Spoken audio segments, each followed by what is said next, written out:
नवीन वर्षाचा पहिला सण मकर संक्रांत आणि संक्रांतीला केले जाणारे तिळगुळ लाडू बऱ्याच जणांना घरी करायला अवघड वाटतात, म्हणून ते विकत आणले जातात. कारण लाडूसाठी जो पाक करावा लागतो ती बनवायची भीती वाटते. म्हणूनच आज आपण पाक न करता हे तिळगुळ लाडू कसे करायचे हे बघणार आहोत. फक्त 3 साहित्यात हे लाडू तयार होतात. रेसिपी खूप सोपी आहे, त्यामुळे व्हिडिओ कुठेही स्किप न करता शेवटपर्यंत बघा. नमस्कार, ताईच्या किचनमध्ये आपले सर्वांचे खूप खूप मनापासून स्वागत आहे. तिळगुळ लाडू बनवण्यासाठी आपल्याला लागणार आहेत 2 वाटी तीळ. हे गावरान तीळ मी घेतलेले आहेत.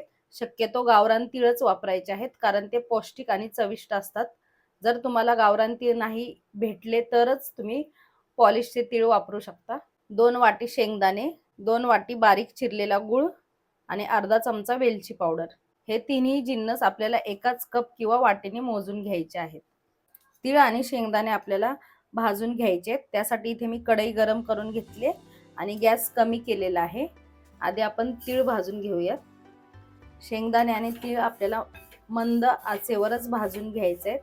तीळ पटकन भाजले जातात, जास्त वेळ लागत नाही. तीळ चांगले फुलेपर्यंत आणि असा चटचट असा आवाज येईपर्यंत आपल्याला हे खमंग भाजून घ्यायचे. अगदी 2 मिनिटातच आपले तीळ छान असे खमंग भाजून झालेले आहेत. चटचट असा आवाज पण यायला लागलेला आहे. त्याच्यावरून समजून जायचं की तीळ छान असे भाजलेत. आता हे आपण काढून घेऊया दुसऱ्या ताटात. आता शेंगदाणे भाजायला घालूया. शेंगदाणे भाजायला थोडासा वेळ लागतो, गडबड करायची नाही. मंद गॅसवर चांगले खरपूस असे भाजून घ्यायचे, साल तडकेपर्यंत. जर फास्ट गॅसवर भाजले तर तुम्ही त्यातलं मॉइश्चर तसंच राहील आणि व्यवस्थित भाजले जाणार नाही. मंद गॅसवर शेंगदाणे चांगले असे साल तडकेपर्यंत भाजून घेतलेले आहेत. एवढे शेंगदाणे भाजायला मला 10 ते 15 मिनिटं लागली. व्यवस्थित शेंगदाणे भाजून घ्यायचे एकदम मंद गॅसवर. आता गॅस आपण बंद करूया आणि शेंगदाणे पण एका ताटात काढून घेऊयात. तीळ आणि शेंगदाणे मी दोन्ही ताटांमध्ये पसरून ठेवलेले आहेत थंड होण्यासाठी. तीळ आणि शेंगदाणे आपले गार झालेले आहेत. आता आपल्याला आधी तीळ बारीक करायचे आहेत. त्याआधी मी थोडेसे तीळ यात काढून घेतलेले आहेत बाजूला. मध्ये मध्ये थोडे तीळ अख्खे लागले पाहिजेत म्हणून. आता ह्या तिळातले अर्धे तीळ मी मिक्सरच्या भांड्यात काढून घेते. घेतलेल्या तिळातले अर्धे तीळ मी असे जाडसर असे मिक्सरला वाटून घेतलेले आहेत. आणि हा जो आपण 2 वाटी इतका गूळ घेतलेला आहे त्यातला अर्धी वाटी गूळ आपल्याला आता ह्या तिळामध्ये ऍड करून परत फिरवून घ्यायचंय. आता हे बारीक करून घेतलेले तीळ आणि गूळ आपण हे ताटात काढून घेऊया. अशाच प्रकारे आता ही दुसरी बॅच पण मी बारीक करून घेते. तीळ गुळासोबत आपण 2 बॅच मध्ये बारीक करून घेतलेला आहे. आता आपण अशाच पद्धतीने शेंगदाणे पण बारीक करून घेऊया. तिळाप्रमाणेच यातले अर्धे शेंगदाणे मिक्सरच्या भांड्यात घ्यायचे आणि असे जाडसर बारीक करून घ्यायचे आहेत. शेंगदाणे पण जाडसर असे बारीक करून घेतलेत. 1 वाटी गूळ आपण तिळासाठी वापरला. आता हा राहिलेल्या 1 वाटीतला अर्धा गूळ ह्या शेंगदाण्यांमध्ये घालूया.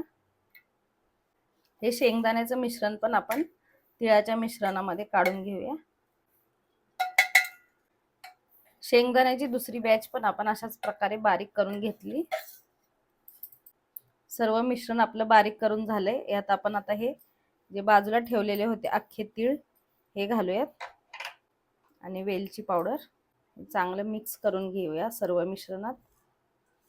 तीळ आणि वेलची पावडर मिश्रणात चांगले अशी मिक्स करून घेतलेली आहे.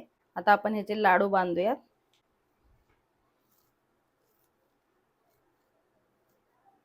इथे तुम्ही बघू शकता अजिबात आपण तुपाचा वापर केलेला नाहीये, तरी व्यवस्थित असं बाइंडिंग लाडूला आलेलं आहे. शेंगदाण्यांमध्ये तेल असतं आणि तिळामध्ये पण तेल असतं, त्यामुळे त्यांचं तेल रिलीज झाल्यामुळे छान असं बाइंडिंग येतं.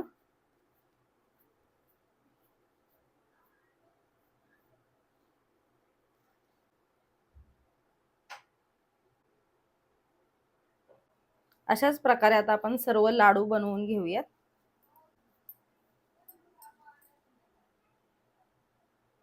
सर्व लाडू मी तयार करून घेतलेले आहेत आणि तुम्हाला दाखवते. अशा प्रकारे मस्त खुसखुशीत आपले बिनपाकाचे तिळगुळ लाडू तयार झालेले आहेत. खूप जास्त मोठे पण केलेले नाहीत आणि खूप जास्त लहान पण नाही केलेले. या प्रमाणात या साईजचे 25 असे लाडू तयार झालेले आहेत. या संक्रांतीला तुम्ही पण लाडू बाहेरून विकत न आणता अशा प्रकारे सोप्या पद्धतीने तिळगुळ लाडू घरीच तयार करा आणि मला कमेंट करून सांगा कसे झाले ते. व्हिडिओ आवडले असेल तर लाईक करा, जास्तीत जास्त शेअर करा. चॅनलवर नवीन असाल तर अशा छान छान आणि सोप्या रेसिपीसाठी चॅनलला सबस्क्राईब करा आणि व्हिडिओला हाईप करा.